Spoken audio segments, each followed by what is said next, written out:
Vikings Jerome's here every show, 4 days a week. Welcome to the show, Eric. Yeah, Viking Jerome is the man. Welcome to Vikings Jerome.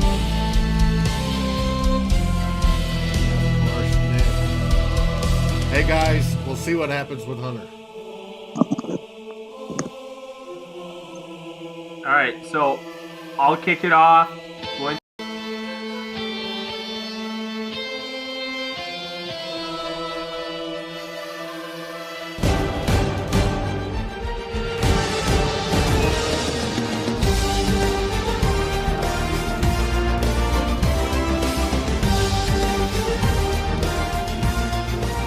Welcome to Climbing the Pocket's Mock Draft Mondays. Who will the Vikings pick, and who's your favorite choice?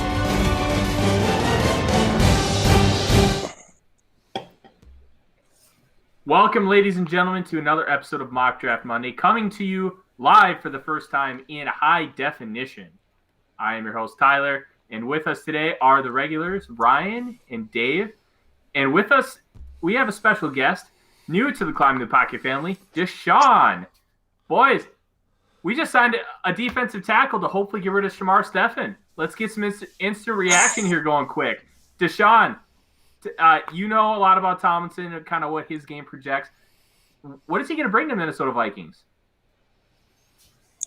I think the fans won't have to worry about 6 rushing touchdowns anymore. And I think that's the biggest thing that Tomlinson is going to bring to the squad. He has, said earlier, a little bit of juice to be that 3-down player. And I think he'll play a little bit of nose tackle on three downs. I still think we need that gap shooter if Armon Watts can't be that guy. But it's an all-around good signing after missing out on Lawson and Hendricks and the bunch. Well, I'll say this. I was definitely happy we didn't sign Henderson at $15 million a year. That deal hurt my soul. Ryan, how are you feeling right now? Feeling good. You know, we also signed Rashad Hill to a 1-year deal, which is nice to, again, at least have that option at left tackle or right tackle. You know, he can be our swing, and who knows, maybe he'll compete to start depending on what else we do and with the rest of free agency and the draft. But Tomlinson, big signing. I've always kind of been a fan of his. I didn't think that we were going to sign him to be our 3 tech. I thought he's more of a traditional, 1 tech or nose. But I think, like Deshawn said, he's got some juice. Apparently PFF says he's about as good of a pass rusher as he has a run defender. So I'm hoping to have an opportunity to see that. And hopefully we shore up that big missing gap in the middle of our line there. Absolutely. And Courtney Cronin just came out and said that the Vikings are planning to use him more as a 3 technique, which kind of signals the direction that they're utilizing this signing. Dave, I love seeing a smile on your face on a Monday night.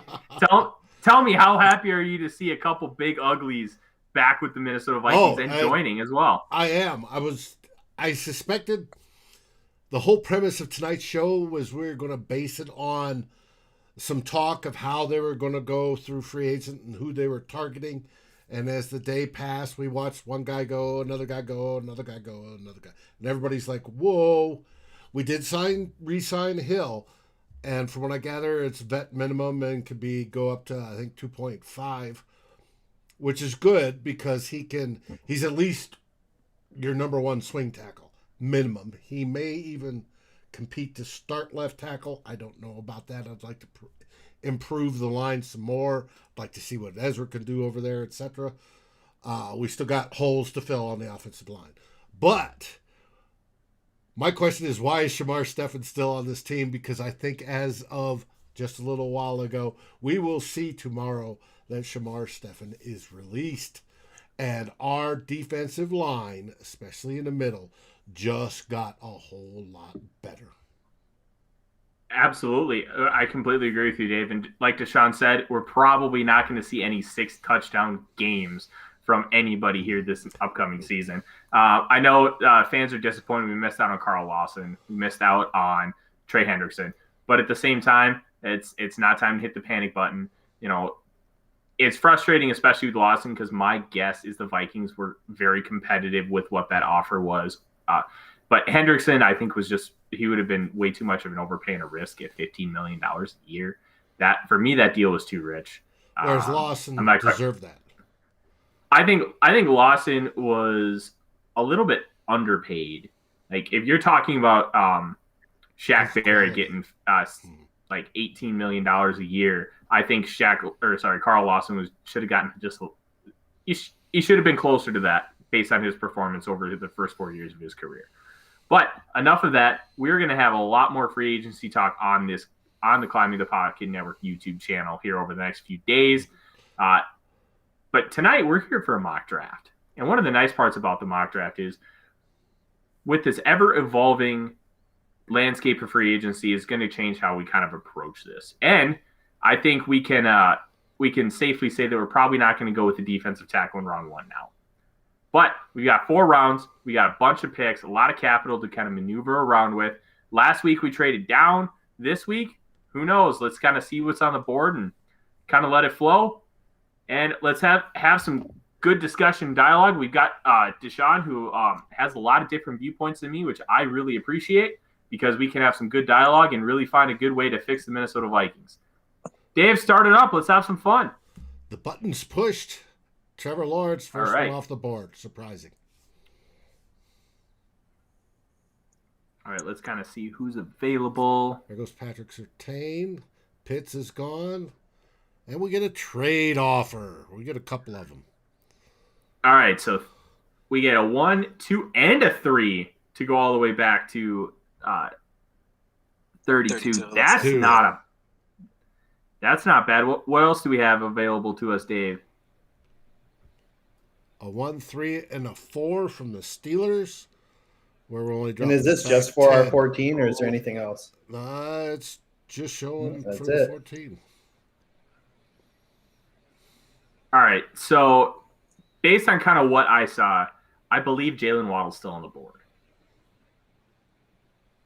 I don't know if the Vikings go that direction. Kind of Zimmer is, quote unquote, on record saying that he's good with where the offense is right now. So this feels like a defense-heavy type of situation, which really stinks because this is not a great defensive draft.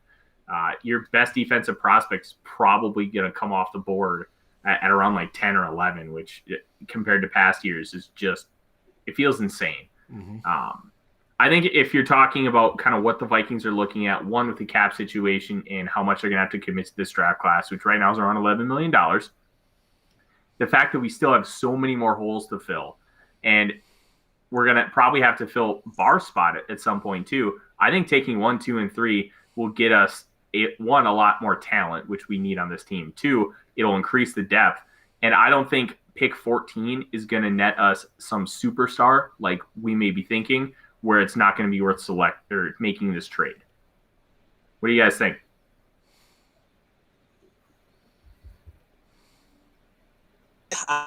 With office, I am looking at Barrett Tucker, but I think the better value is that Bucs offer. Get a couple more players to come in and compete, and I think that second rounder just kind of trumps it. And I think we should go that Bucs offer and move back to 32. Ryan, you in? Yeah, I agree. Getting 2 more picks in the top 100 here is huge, and with a draft class that's relatively deep from just like a potential, day one contributors, not necessarily starters, not necessarily like elite players, but contributors to fill a lot of these holes. I think it's smart, even if you can get a Waddle. The only time I'm not probably trying to trade back is if Trey Lance is sitting there, which he won't be. So I like this trade back. All right. Hey, breaking news here. The Vikings just signed another player, agreeing to a deal with linebacker Nick Vigil. 1-year deal with worth at least $1 million guaranteed. No other details right now. But honestly, for like a linebacker 3, sure, I like it. Okay. Yeah, sure. And he what does that say about Troy Dye? I don't know, man. I don't know. Dye obviously had his struggles last year, but we'll see. Sure. Dave, let's smash accept on that trade, and let's kind of see what the board looks like at 32. And there goes accept. Boom. Deontay Smith.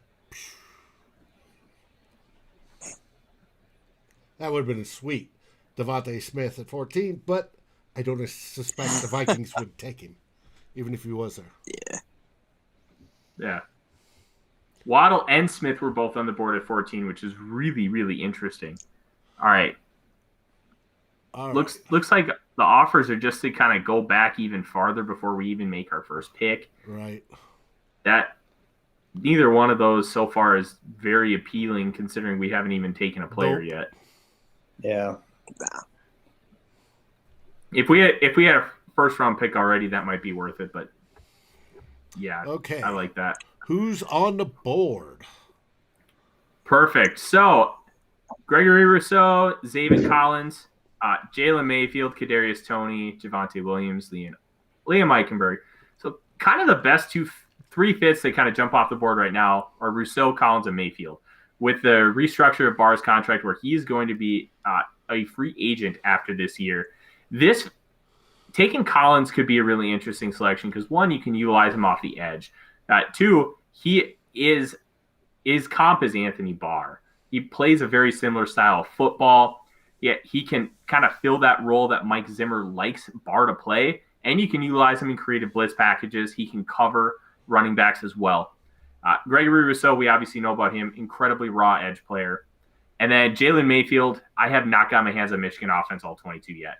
But Jalen Mayfield, everything I've heard, he's an incredible athlete. He does have inside-outside flexibility, probably projects best at right guard. And he could be kind of that hyper athlete that the Vikings really do profile and prefer on the offensive line. So immediately, those are the three guys I would think that the Vikings would really think about. I love Kadarius Toney, but I don't want to give Jason a heart attack on Monday. It's already been stressful enough dealing with free agency. So we'll kind of just pass over him. Radens is an interesting one as well. He kind of also fits that profile, that Ezra Cleveland-esque type that the Vikings prefer. If you kind of aren't sure what we're talking about, Arif Hassan just re-released articles that he updates every couple of years on kind of what the Vikings prioritize with their players across the board based on measurables, athletic testing, and all that stuff. It's a fantastic read. We recorded a podcast with him a couple months ago on it, and they really do stick to those profiles. So when we talk about this kind of stuff, it really does make an impact. Deshaun, when you look at the board right now, what jumps out to you the most, and kind of where's your mind at? I have been on Twitter, and people know that I love Gregory Rousseau. I think that the sky is the absolute limit for him. I think he has the chance to become maybe one of the best edges in the game with the right coaches. But the offensive line is in shambles, and I think you need that guy with the inside-outside flexibility. Now, I personally have not done much on Mayfield, but I like Dylan Radins, and that's where I would go. I watched a lot of his tape. The Vikings were, I think, there to watch him, and maybe a little bit of Trey Lance too, but I think that's where they would go. And when you get to camp, you now have two guys that can play inside and outside. You create that competition.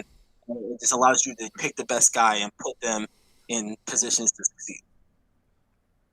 I like the Radins element, and it's also fair to talk about the fact that Radins was the practice MVP at the Senior Bowl. And when you talk Senior Bowl, the game is fine, and you're kind of seeing how players adapt and learn throughout the week. But if you win practice MVP and you're considered the best player amongst your peers in practice, that's a big freaking deal. And practice really shows a lot, especially like a guy like Quinn Miners, the Wisconsin Whitewater kid, D3, didn't even get to play this year, went in, and I thought he was the best player in Senior Bowl practices compared to expectation because he was able to hold his own against guys who were way outclassed him athletically and in competition level in the college game. Ryan, taking a look at the board, kind of got Deshaun's view. We know he's a big Rousseau fan. He's probably thinking Radins right here. What do you see and what do you like? Yeah, I like Mayfield. Again, I haven't gotten my hands on the all-22 for him yet, but I have watched back on some of their games, so TV view. And, yeah, he just fits that athletic profile that we look for. And he's strong. He's strong at the point of attack. So I like his game. I actually have him kind of teetering between my offensive tackle 5 right now. So he's kind of falling into that top 5 for me, which Radon's actually I have right behind him. So either way, it's a horse apiece. If we don't go after cornerback in the draft, or I'm sorry, in free agency. So if we don't land a Shaquille Griffin, which is, the hot topic today, or William Jackson III, Eric Stokes is interesting. He tested off the charts actually at his pro day. I think he ran like a 4.2 plus 40, like 4.27, 4.28. So he's got some wheels, kind of probably reminds Zimmer a little bit of the Trey Waynes. Now, I don't know if that's a good thing or a bad thing. But from the size, he's a little bigger, I think, than Waynes was. But speed. And on game tape, he did flash. He had some big interceptions. He's done pretty good job overall on some of the things that I've seen on him. Again, I'm not sure if cornerback's really the highest priority need here. I think I'm with Deshawn that offensive line probably would be the pick here. But just to provide some extra perspective here, I think Stokes would be an intriguing option that Zimmer probably will be pounding the table for. Yeah, and You what? Yeah, sorry, can you hear me? All right. Yeah. So I think one of the interesting things with kind of the Stokes and Wayne's comparison is Wayne's did not have fluid hips coming out. And the fact that he wasn't able to be that kind of fluid athlete, I thought was very interesting considering what Zimmer prioritizes his cornerbacks to be able to do. But that straight line speed was really intriguing. And you saw elements of it, like his second year, he got that pick on Aaron Rodgers to win the game against the Packers. Like those kind of things you saw over time, but they just were never consistent. And I think Eric Stokes is an interesting option. I was really hoping Greg Newsome would be here so we could talk a little bit about him. I really like what he's able to do, and he's on my list for later this week because I have watched so much trench film. I just need a break. You can never watch enough. Never enough. No, I just needed something different because I've been watching edge players and tackles for it feels like 2 weeks. I like what Rousseau's upside is. It really scares me how he won consistently at the college level because most of his wins were I'm just going to beat you to the spot, and there wasn't a whole lot of technique work. That he did have some power, and obviously he's continuing to grow into his frame because he went into the University of Miami at like 230, and now he's approaching like 255, 260, which is a really big deal for a guy who plays like him. I worry about taking him in the first round. I had a mid to low second on him just because of the lack of technique work, but you can't argue against the athleticism. You can't argue against how he plays with leverage at times. And the sky is the limit, as Deshawn said, especially when you pair him with an elite defensive line coach like Andre Patterson. I think if you're going to go anywhere here, I think you should go Zaven Collins, Dylan Radunz, Jalen Mayfield. I could be talking to all of those guys. I think Zaven Collins makes a lot of sense if you're moving on from Anthony Barr, but it's also not just a pick for need down the line. You can utilize him and Anthony Barr, and especially how with this Dalvin Tomlinson signing, you're going to have to use a lot more creativity to get pass rush. And Zaven Collins, Anthony Barr, throw those guys directly in the A gap, get a little creative, get a little funky. Maybe you put Barr on the edge, try and get him some snaps actually rushing around. And maybe he can get that bigger contract after the season from another team. We can get that third round compensatory pick instead of a 4. There are all these little nuanced details. I think I'll defer to Ryan here. I would take Zaven Collins. I think the value, the future need, and the way he can be utilized this year is just too much to pass up with how good this tackle class is. Ryan, split the difference. Who would you pick? We have a guest. Typically it's you, me, and Dave on this show, and we have a guest, and we need to treat our guests with some respect. So I'm not going Rousseau because I don't think you put a first round pick on somebody that there's question marks around that technique. So let's go with Radunz, just given the fact that he preferred him over Mayfield, and the fact that it justifies our us going up to the North Dakota State Pro Day. And there's a bonus with Radunz. just like there would be for Trey Lance. They're relatively local. Fargo obviously isn't Minnesota, but it's close enough that it's considered a local kid. It's a 4-hour drive from TCO Performance Center, so it's really not bad. I've been to multiple games at the Fargo Dome, lived up there for 7 years. Guys, if you ever have a chance, go. It is an incredible atmosphere. It is fun. It's 20,000 fans. And it sounds like you're in the Metrodome. Like, it's that loud. All right, now that I've gotten that Fargo bit out of my system, we have a pick 64 here. We can get a fifth to go back to 80. I saw a couple guys on the board that I really like. I would say no.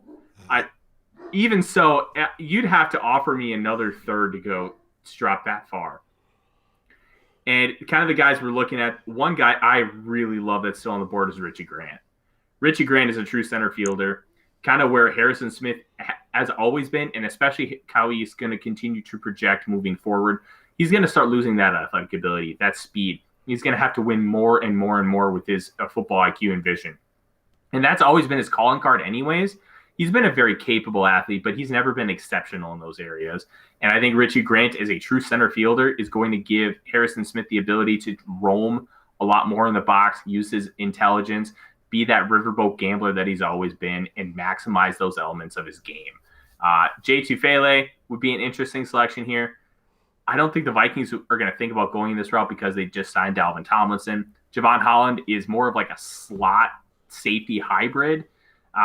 I don't think that this would be a priority for the Vikings considering how Harrison Smith is projecting moving forward.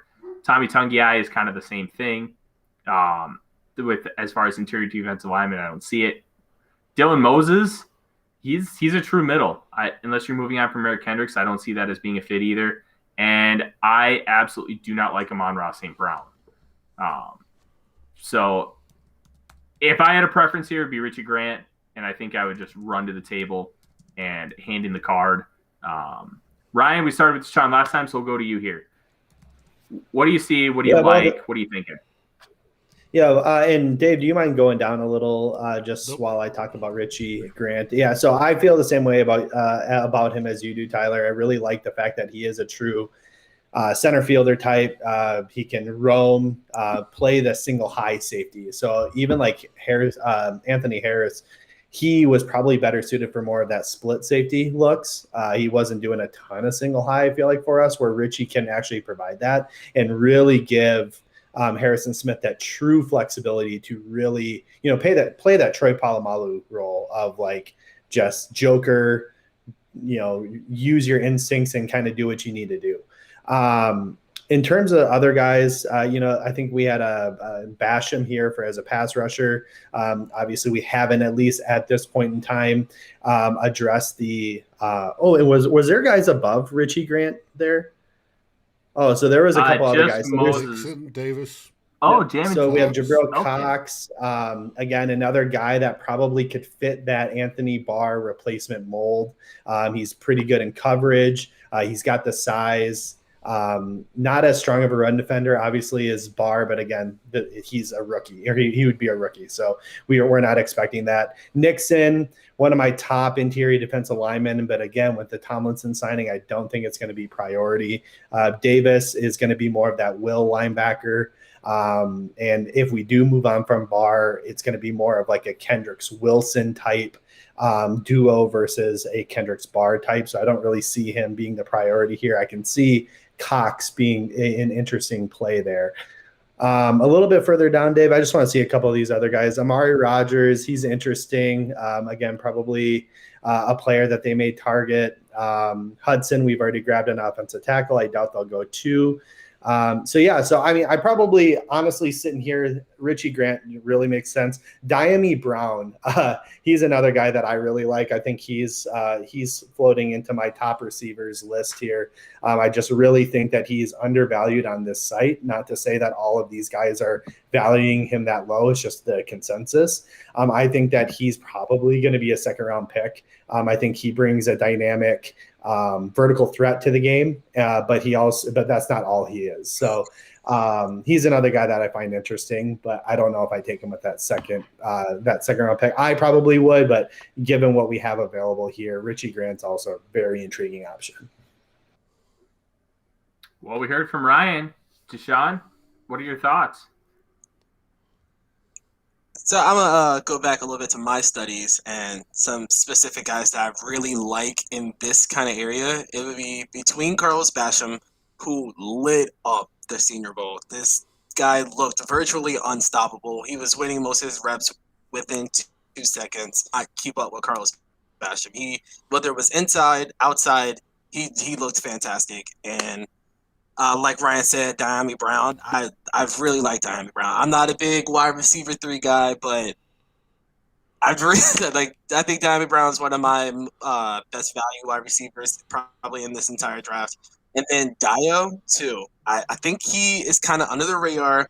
He has the great athletics. He's more athletic than Carlos Basham. The technique might not be as good, but he also has that speed, that bend off the edge. But if I had to make a pick, it would probably be Carlos Basham.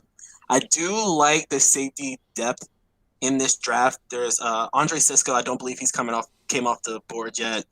There's Hamza. I don't believe he came off the board yet. I think there are still some safety prospects that will be available at our next pick. So at this pick, I would go Carlos Basham Jr. Boogie Basham. I'll say this about Boogie Basham. He was number 4 on Bruce Feldman's Freaks list. The guy is an incredible athlete. I wonder how the Vikings would view him because he's a real tweener. He weighs 285 pounds. He kind of plays inside and outside. I really like his game, and he is on my short list of guys that I still need to get to in the edge group.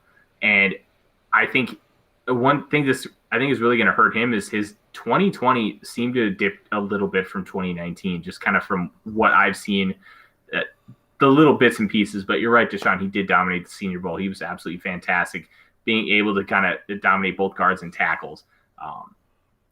I think one thing with Deo that I think a lot of people aren't necessarily thinking about, he tore his Achilles in February. And the fact that he tore his Achilles, that really worries me if I want to take him at this point. Maybe if he ends up falling to that round 4 range, which I think he probably will because it's an Achilles. That can be a really debilitating, even like 2-year injury recovery to really get back to where you were. I think Boogie Basham would be a really fun pick here. I also like the safety depth in this class, but I think we should still go Richie Grant because of that center field aspect. Sisco he had a lot of production with interceptions, but from what I've been able to gather from the little bit I've seen, he's more of a ball magnet than a ball hawk. And I'm worried that how well that's going to translate to the next level. Plus, he did tear his ACL in October, and that injury concern also has to be taken into consideration right here when you're talking about projecting the safety depth. Hamza, I love Hamza's game. He's a real hybrid kind of guy, but how is he going to pair with Harrison Smith considering we're probably going to keep him long term? Is he going to be able to play that kind of center field, which is what you want from that opposite safety from Harrison? I don't know if he's going to be that guy. I love our Darius Washington, but he's also 5'8", 180. And it's hard to beat Bob Sanders in today's game, but he has everything else that you want. I'm thinking, I don't know. This is a tough one because I think you could go either Grant or Basham. Dave, what do you think? I just mashed the button for Grant. Perfect. Well, let's hope Basham is still available. A 7 to go up 8 spots, and I bet we can probably still get Boogie Basham. I say we take it. Yeah, it's a 7th rounder. It's 240. It's not even a good 7th rounder. It's a bad 7th rounder. Smash it, Dave. Let's do it. You and Rick Spielman. Yeah, well, Rick Spielman can eat my shorts. We are Rick Spielman today. All right, is Boogie Basham still on the board? Nixon David. No, he's not. Shoot. Oh, man. You and Rick All right, Spielman well- missing out on another one. Man, that Rick Spielman, he's just a bad GM, isn't he, Dave? He's just bad. All right, well, let's kind of take a look. What that does give us the opportunity to, though, is maybe take a guy that we have already talked about, Diami Brown, fill that wide receiver 3 hole, really kind of kick Thielen into that. Well, Thielen and Jefferson can interchange out in that slot, and really have that wide receiver 3 option that provides kind of a dynamic playmaking ability that we do have in Jefferson. But with Thielen aging, I don't know if we're going to get that deep ball productivity that Diami Brown can provide. Mm-hmm. See, Diami Brown is a really interesting prospect because I'm seeing people talk about him like Chris Sims talked about he should be like a top 20 player in this class. For me, that's really rich. I think he projects out really well. I have a mid-third on him. I just don't think he's nuanced enough at this point to warrant a super high selection. But we are at pick 70. I think this would be kind of a good spot for him. A couple guys I would want to shout out. Jamin Davis out of Kentucky, Jabril Cox out of LSU, the former NDSU kid. Both of these guys could be interesting linebacker depth guys and potential quasi replacements for Anthony Barr down the line. I think even Nick, with the signing of Nick Vigil, which just happened here like 10 minutes ago, as we mentioned here, I think getting one of these guys and starting to develop them, you obviously need linebacker depth as far as special teams. I think it could be a really smart play for the future of this team. And we kind of talked about, as Deshawn mentioned, with the safety class being as deep as it is, this wide receiver class is borderline historic. Last year was incredible. This year, I think, is even better and deeper. And I think as you move on, I think there's somebody who might find a Stephon Diggs type player on day 3, because there's just too many players in this class to be able to draft them high enough where they deserve to be picked. So I think that deserves some consideration as well. You also have Chaz Surratt. I'm not super high on Chaz Surratt, and I don't know how he necessarily would fit in this defense, but he's a really good player as well. Tommy Tremble's fun. Probably going to need another tight end, but do we want to take one here? Probably not, but something to at least consider. We heard from Ryan. We heard from myself. Deshawn, you're looking at the board. We're hoping to still get Boogie Basham. He is not here right now. We talked about Diami Brown. We talked about maybe getting a linebacker as a quasi replacement for Anthony Barr. What are your initial thoughts right now on kind of what you're seeing? I would still like to go edge, but I'm not a huge fan of the edge guys left. I do like Peyton Turner a tad bit, but I'm not sure I would take him here. So I think I'm the Diami Brown. I think I like Diami Brown a lot more than the guys left, man. Frank Darby. I think Tylen Wallace might still be left. But I think I like Diami Brown a lot more than I like those guys. So this would be my pick. Done. Ryan? Dave made the pick. All right. We're taking Diami Brown. We still got all right, let's just hope. I hope Peyton Turner makes it to 90 because Peyton Turner is my guy. I love the way he plays. He's incredibly versatile. You can put him on the interior for pass rush downs. He was dominating through double teams at Houston. All right. So we get 98, 105, and 216 for 90 and what? 95. No. Why would we trade 90 and 95 for basically 2 lower picks? Look, I love the draft that was simulated, but nothing's ever perfect. All right. Before we make a pick, I just want to spotlight someone that I actually just started watching last night. Linebacker Cameron Mcgrone from Michigan. This guy is explosive. So it's rumored out there that he runs just as fast as Devin Bush, who ran a 4.43 at the draft. Okay. And he's a little bit of a smaller guy. I think he's only like 6'1", maybe like 220. But when he is clean, when he comes off clean, he is incredibly explosive. I'm talking he sifts through the trash and he makes tons of plays. And he's also a great blitzer. I want to say 2019 like 29, 30 pressures, 6 sacks as a linebacker. He plays Mike linebacker, but I think his skill set is better fit at what Anthony Barr does. And he's great value. And just that needed linebacker in the future, I think this could be like a fantastic pick. And you say this late in the draft. Now I'm not sure if he's here. He's like Eric Kendrick size. I think him and Eric Kendrick are almost like the same exact size. And he's not as great as coverage in Kendrick's, like probably not even close. And if a guard can get his hands on him, the rep is probably over.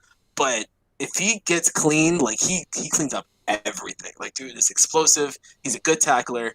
And with the signing of someone like Tomlinson, you have two big bodies who's eaten full players almost every play. Mm-hmm. And now you have these two extra explosive guys on the outside there to clean everything up. I think that could be one of the most underrated draft picks in this draft. No, I have not gotten to Mcgrone yet. Linebackers are still kind of a weak spot for me just because how I've been able to time everything out. But Mcgrone is a freak athlete. Everything I've seen kind of matches what you're saying, Deshawn. I also think that we're going to be able to get Mcgrone in the middle of round 4, just because kind of how the board sits and kind of what we're looking at. I think just kind of looking at everything, Dave, would you just scroll up to the top and kind of see what we're at? We are at the top. Perfect. Yep. Peyton Turner, length for days, power, athleticism. He's got some good bend for his size.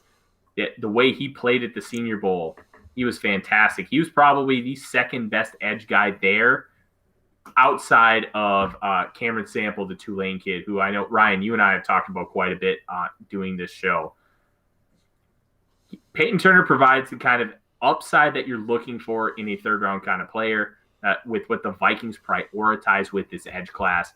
But also what he provides is he provides incredible length, which is a valuable that for like the grab and pull and just how you can swat away offensive tackle arms. That's one of the reasons why teams will prioritize length with offensive tackles, which is why you're hearing a lot of talk of guys like Rashawn Slater moving inside the guard, because you want those tackles to be able to handle those guys with extreme length on the defensive side of the football.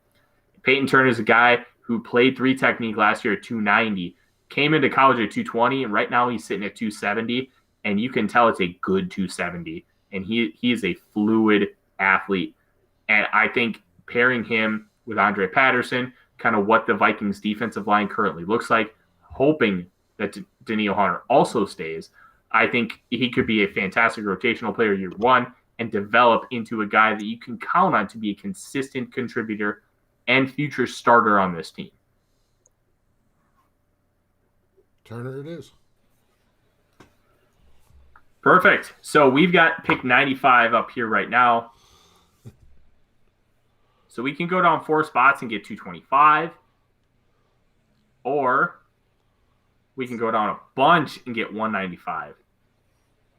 I don't think moving down 5 spots is necessarily worth it either way.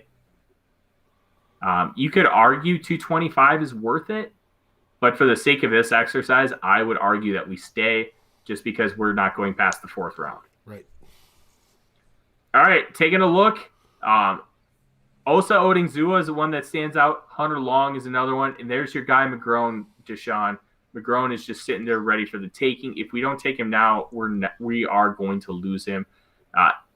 Obviously, Michael Carter and Kenneth Gainwell are 2 very good players. I don't think the Vikings, will prioritize them with having Alexander Madison still on his rookie deal. And the fact that they'll be able to kind of grab a guy in like round 5, round 6, and be able to fill that running back 3 role. Osa Odingzua is another guy, incredible length, really good football player. He's a true kind of 3 technique. Like, he can go out and play a little edge if you need him to, kind of like what John Randall did back in the day. Hunter Long is another one, just because he's a tight end. He's basically Kyle Rudolph in his rookie year. He's a true inline guy, that great length, able to win and dominate at the catch point. He's pretty good in the open field.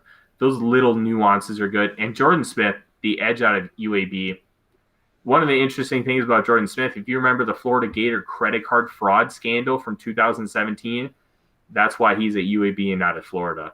So he's got that kind of character red flag, so to speak, because he did kind of get kicked out of school, but he's a fantastic edge player. I know one of my guys, a good friend of mine, Connor Rogers, really has hyped up Jordan Smith recently as being a really good player and a value pick here in round 3.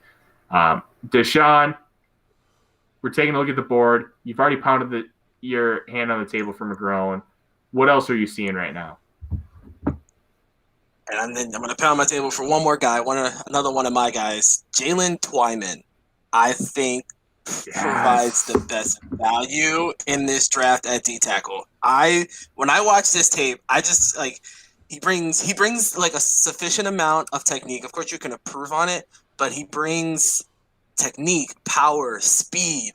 The length isn't there, the leverage isn't there, but I think that Jalen Twyman is going to be a really, really good player. And if the Vikings are looking to really build that 6 and 7 man rotation pass rushing, I think you take him, because I don't think you're going to get a chance at another pass rusher like this on the interior this late in the draft. Like, I think Jalen Twyman, I think at one point I had Jalen Twyman as the interior one, but he opted out of the season, and, you fall down, recency bias among all. But you see his latest workout video, he put up like 35 reps or something crazy of 225. So I like Twyman there. I like Mcgrone. I'm a trench guy, so listen, even though we just got Thomas, I'm going Twyman. Take him. I love Twyman. I absolutely love Jalen Twyman. That he keeps getting comped to Aaron Donald, and I don't think it's very fair. But one of the reasons I do think it is fair, the body size is almost identical. Like, he is. They work Aaron out together, Donald's and I think that's why he gets that comp a lot. Well, it also doesn't help that he wore 97 at Pittsburgh. Like, right. That's a big one. All right. So we're up at 119. I see two of my guys right up at the top, Kylan Hill and Deontay Smith. Which one are we taking? I'll let you guys pick. No, but in all seriousness, we've got some good players. Marvin Wilson probably isn't going to be at the pick here just because we did take Jalen Twyman and we have Dalvin Tomlinson. Just feels kind of like an abundance of riches thing. Trey Sermon, Kylan Hill, those are kind of interesting if you want to take a running back this high, especially if maybe the Vikings choose to move on from Dalvin Cook, which, let's be honest, they were not going to do.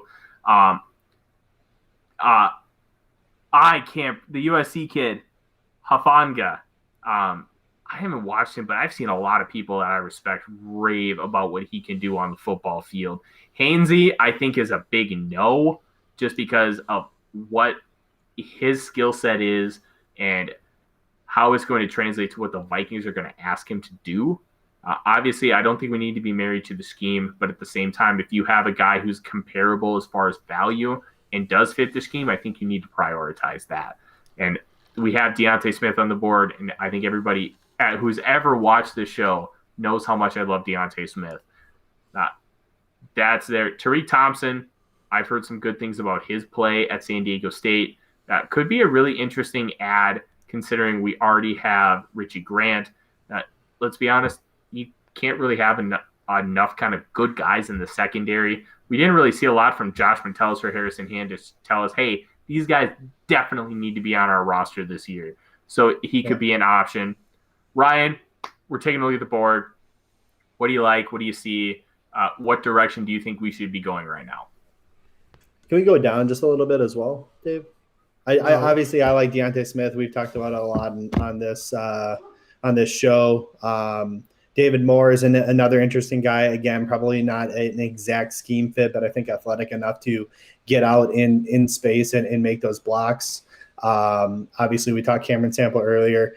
I'm going to advocate and pound the table for Trey Brown. He put on a pretty good show at the OU Pro Day on Friday, running I think it was like a 4.4, great vertical, great broad. So I think, obviously corner is a need still yet here. And then he provides that punt return ability that we desperately need. And again, he can play inside out. He hasn't done a ton of nickel work in his time at OU. He would follow some receivers into the slot and shadow them that way. But for the most part, he was a left cornerback. And he lined up didn't necessarily shut down, but he lined up against, the Tylan Wallaces, Colin Johnsons of the world and held his own and made play after play after play. So he's one of my guys. And I again, cornerback still not being covered yet in this draft or in free agency thus far. Where did he go to school? We already mentioned, we're good, but, but again, it is a need I think that we should be addressing somewhere in this area. I think Elijah Griffin was also available. I haven't seen too much on his tape yet. From what I've read and from what I've seen from other people in the community, he's a little light, but he's very competitive, ultra competitive. So I like that. I like his size a little better than Trey Brown's. But again, I've actually seen a lot of Trey Brown where I haven't seen a lot of Griffin. So that's where I have him, Brown over him in my projections at this point. I think hold on, Ryan. One thing to note about Griffin, if you'll scroll up here quick, Dave, one thing that'll be really interesting, especially being that this is round 4, he's a 5-star recruit. And we know GMs love to take shots in the dark with 5-star recruits, right? Because they were valued so highly at one point. And when you're valued that highly, there's a likely chance that you can at least try and develop something there where you're taking athletic upside over production. And I think that's something to keep in mind when we're talking these late picks. Because I still remember Byron Cowart went in the 5th round out of Maryland a few years ago. And he was the number 2 overall recruit in, I believe, the 2014 or 2015 class. He went to Auburn, did not go well, so he transferred out to Maryland, and he's still floating around in the league with the New England Patriots. 5-star guys, it means something to NFL GMs. Absolutely. So, if I'm here, I guess for me personally, if I'm taking a look at what's available on the board, do you think, we already grabbed our hopefully left tackle or right tackle of the future, depending on how you see Ray Duns and what you're going to do with Brian O'Neill. So do you think Deontay Smith is like an insurance policy to develop behind Brian O'Neill if we don't get a deal done, or as another option for competition with Ray Duns? Can he flex inside to guard? I think he can. I think he's got enough strength and to live inside if he needed to. He would have to beef up probably a little bit, in my opinion. But or again, you put Ray Duns inside. Again, there's a lot of options. So he's a puzzle piece, like Deshawn was saying earlier, a puzzle piece to find your 5 best possible guys. And I think he could provide that. But again, given what I know is still left in this draft, I want to lock up a good cornerback personally. So I'd be taking Trey Brown personally. What are your thoughts, Deshawn? I think I would lean cornerback this round too, between Trey Brown and Rodarius Williams. There's a tackle in this draft I believe is still on the board that I would probably go after with 125, and that's Brady Christensen. PFF, I believe, highest graded pass blocker from last season. He's a left tackle that I do not think will be able to play left tackle in the NFL because of some athletic issues. But I think he can move inside to guard, and I also think he could play right tackle in the NFL. And I think you take this guy in pass blocking and pass blocked for Zach Wilson with pick 125. But with 119, I would lean cornerback.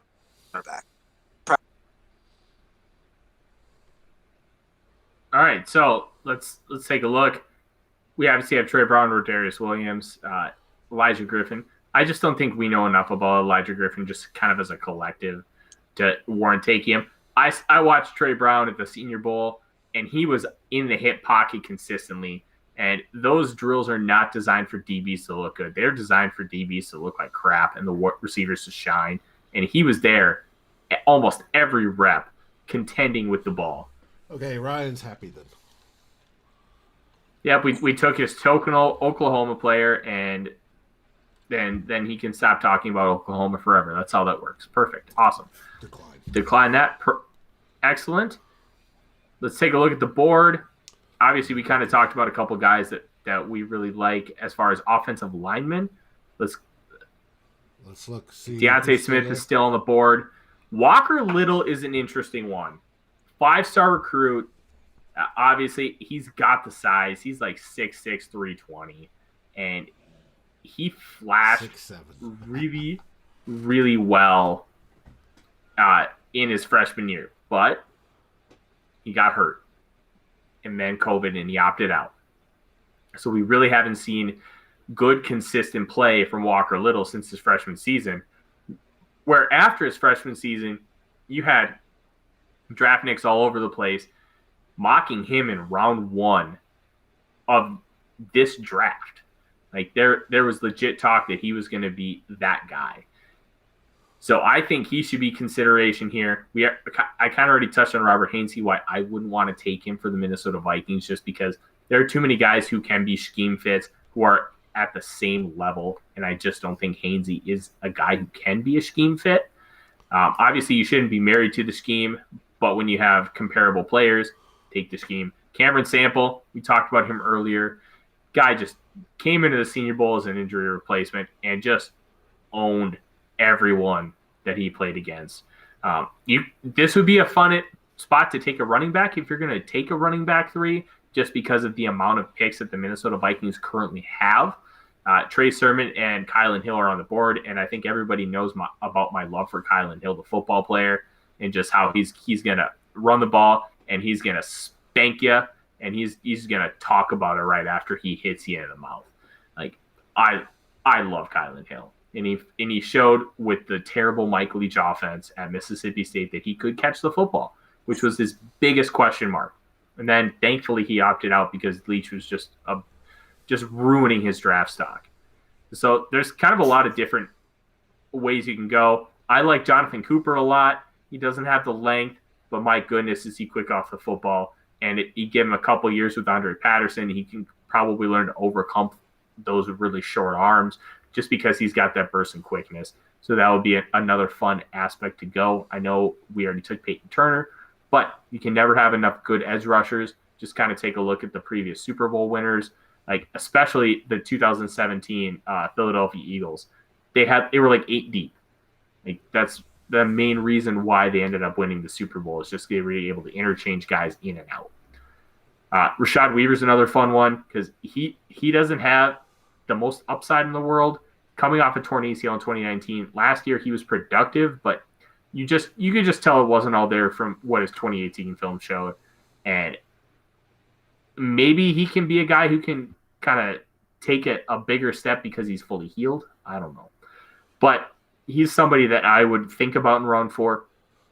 Deshaun, we're taking a look. There's a lot of guys that I kind of mentioned here. What are you seeing? What are you liking? What kind of direction are you thinking that we should go here? So yeah, like I mentioned earlier, Brady Christensen, this is kind of where I like his stock to be, as that high upside pass blocker wherever you decide to put him at. Like you guys said, Deontay Smith would be another interesting pick. Running back is kind of interesting here, but I think the team really, really likes Alexander, so I think they might do like a undrafted free agent there. We got our wide receiver already. We got our safety. This could be, I think we passed on Mcgrone earlier, so this could be a place where we look for a linebacking prospect. But I'm not sure if there's anybody there that I will really, no one there that I could really. And I don't mind doubling up on safety at this point. I mean, obviously you have Richie Grant, but you don't, like we alluded to earlier, we don't have depth there. I mean, we literally had like 3 safeties last year on roster, and one was Josh Metellus, and then we had Harrison Hand as kind of the go-between cornerback safety. So, with that prospect of Hufunga or whatever from USC, who's got a ton of upside, maybe you take him, and that gives you maybe some flexibility going forward if, I don't assume we're going to see it, but if Harrison Smith just tail dives down in productivity and skill, and then you have another safety that's highly drafted. I wouldn't hate that type of pick here. Sorry, Deshaun, I didn't mean to step on your take here, but no, you're good. I think they'll probably try to pursue somebody in free agency, like vet wise, like Will Parks. I heard they had some kind of interest in. I did see a linebacker prospect that I kind of like, Charles Snowden. He's a guy that has exceptional length. I think he's like 6'6" or 6'7", has massively long arms. When I was looking through some of his play snaps, he's like one of those prospects that has 200 plus snaps in coverage, in the box, and on the defensive line. So he is incredibly versatile. He does a little bit of everything, but I just don't know if there's anything that he does exceptionally well. But he is kind of that jack of all trades kind of guy that could be another chess piece in Mike Zimmer's defense. I think I kind of like the element you're going with Snowden, especially because we're probably going to be looking to replace Anthony Barr down the line.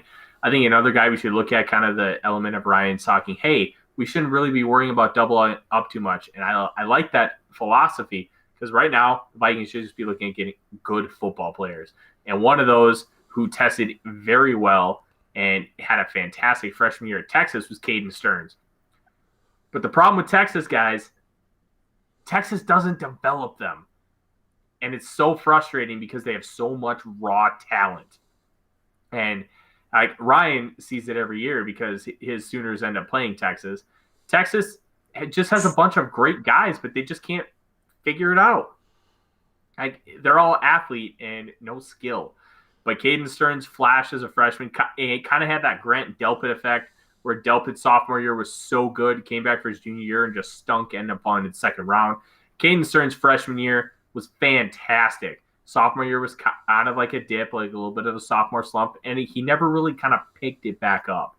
But he's got that athletic profile that you crave from the safety position, and he could be a guy that you could develop into somebody, especially with Harrison Smith potentially being on the outs. There's a lot of different avenues. Yeah, there's a lot of different avenues you can go here. Dave, we really haven't heard from you in a while. How are you feeling about this? Kind of, what are your thoughts as far as where we're at currently?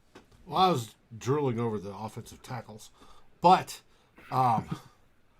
we're weak on safety, and I have no issue going with safety or corner for that matter. So Stearns to me is good. Any qualms about it? Oh, perfect. We got Stearns. All right. If he's there, let's go pick up Brady Christensen. That's Deshaun's boy. I have the same outlook for him, that I think he's going to end up becoming a guard in the NFL. Walker Little oozes potential, but we haven't seen it in a couple years, like you had mentioned.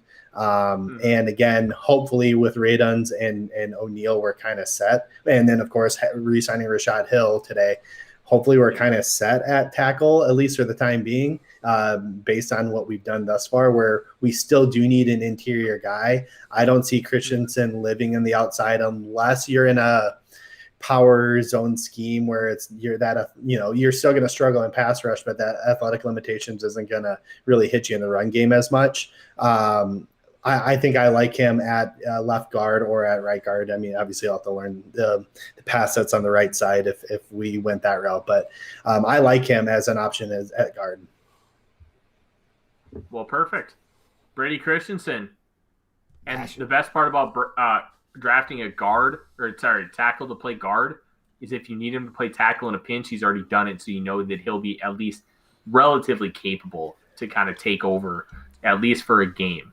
So I like that a lot. It's one of the reasons why early on in this process, I liked Alaric Jackson, but then Alaric Jackson had a monstrously bad Senior Bowl, and I've been out ever since. All right, 143. And I'm big on the offensive tackle to offensive guard in the NFL train, unless you have guys that are just rock solid at guard that have proven. I like taking those tackles and moving them to guard because they tend to be a little bit more athletic. So you can take advantage of their athleticism in this scheme that maybe they wouldn't naturally fit this scheme at a tackle, but they have enough athleticism probably to get out and move in a guard situation. Guard spot. Mm-hmm. And they've got perfect. We've got we've got one last selection here in this mock draft, and I will say this. Doogie just tweeted, Vikings are making a push to keep Anthony Harris. So that's something to keep in mind as well. When you kind of take a look at this, we got Diami Brown as that kind of quasi 3 wide receiver. So Seth Williams could be an interesting one. And he's a really tough projection because his quarterback has been Bo Nix. And Bo Nix, as much as people want him to be it, is just not it. Dalen Hayes had a fantastic Senior Bowl, the edge out of Notre Dame. I liked his teammate a little more, Ade Ogundeji. I really liked what he provided in the run and pass game with his length and just ability to kind of do a little bit of everything. There's Ellerson Smith, Jonathan Cooper. Like, there is a lot of edge dudes, and I think if I'm going to bang the table on one, and I saw Deshaun's head nod, and I think we're going to agree, I think it's Jonathan Cooper. That the athleticism that he provides, he doesn't have the length. He's got like 30.5 inch arms, and that's going to be a problem. Short. At the same time, if you're quicker than everybody else, and he explodes off the line of scrimmage, like we're talking, like Dave, you remember Wile E. Coyote shooting out of a cannon going after Roadrunner? That's Jonathan Cooper popping off the line of scrimmage. Like he is lightning fast, and I think he has enough technique to be able to overcome those short arms, and especially working with an elite defensive line coach like Andre Patterson, I think you'd be able to get the most out of him. Deshaun, it feels like you completely agree. Do you have anything more to add kind of on Jonathan Cooper? I think when you're looking at Cooper, you're looking at a situational pass rusher to where the long arm things doesn't affect him as much. I think when you know it's going to be a pass rushing down and you get to throw all your moves out there, you know you're going after the quarterback, I think you can use your kind of make up for that short arm thing. He does great with the speed to power move, and I think that's a good pick for late in the draft, to whereas you're looking for those guys who are going to just fill one role. You're just going to ask him to do one thing, and I think the one thing you ask him to do, he can be really successful at. Well, at this position in the draft, you're asking these guys to play special teams as well. Can you see that as, punt block team? I mean, the long arms thing might mess him up a little bit with tackling, but I think, the speed and I think he could probably maybe make special teams. I think if I'm drafting him, I'm drafting him to be that situational pass rusher. Because Odenigbo I think is going to be gone. Especially, I mean, if we're making a push for Anthony Harris, I don't think we're going to have anything left for Odenigbo. We did bring back Weatherly, who might now be the starter. So you still need those backup players that can come in at third down, who can give you that change of pace at edge rusher to really surprise these guys on the tackle. There we go. Ryan, any thoughts on Cooper? Yeah, love him. Like I said, he's a dynamic pass rusher. Again, he's not going to give you a ton in the run game, but we're not drafting him for that in this spot. So, I like the pick. Okay. Perfect. I like Ellerson Jonathan Smith Cooper. too, man. I wish he was a little bigger, but Ellerson Smith, he's going to be great in outside linebacker. But I wish he was a little thicker to play edge. But yeah, Jonathan Cooper is the guy. Perfect.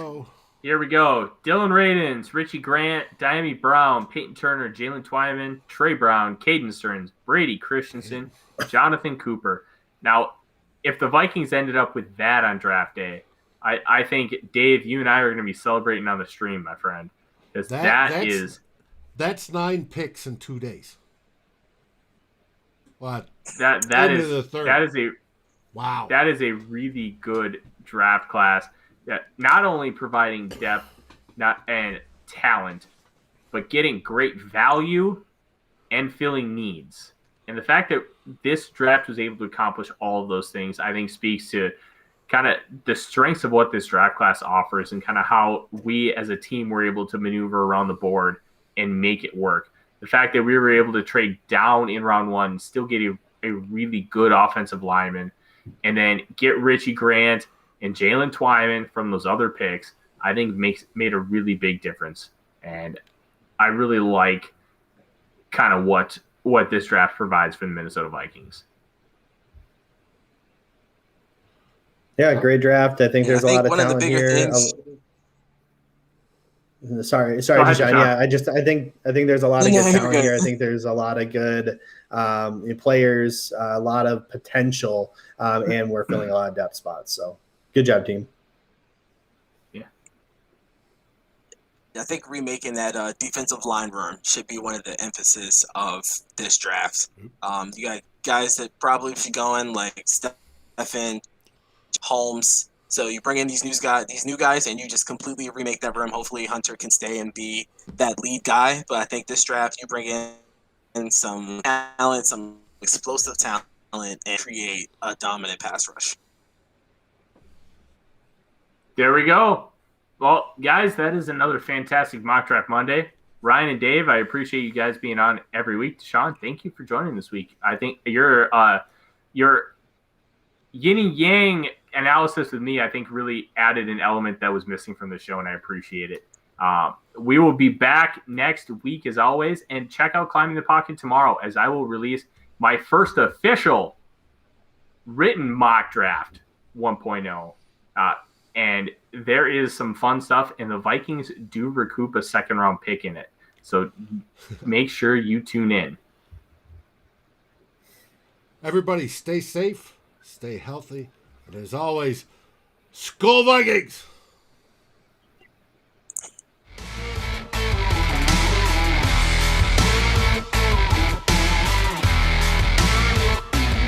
Thank you for watching or listening.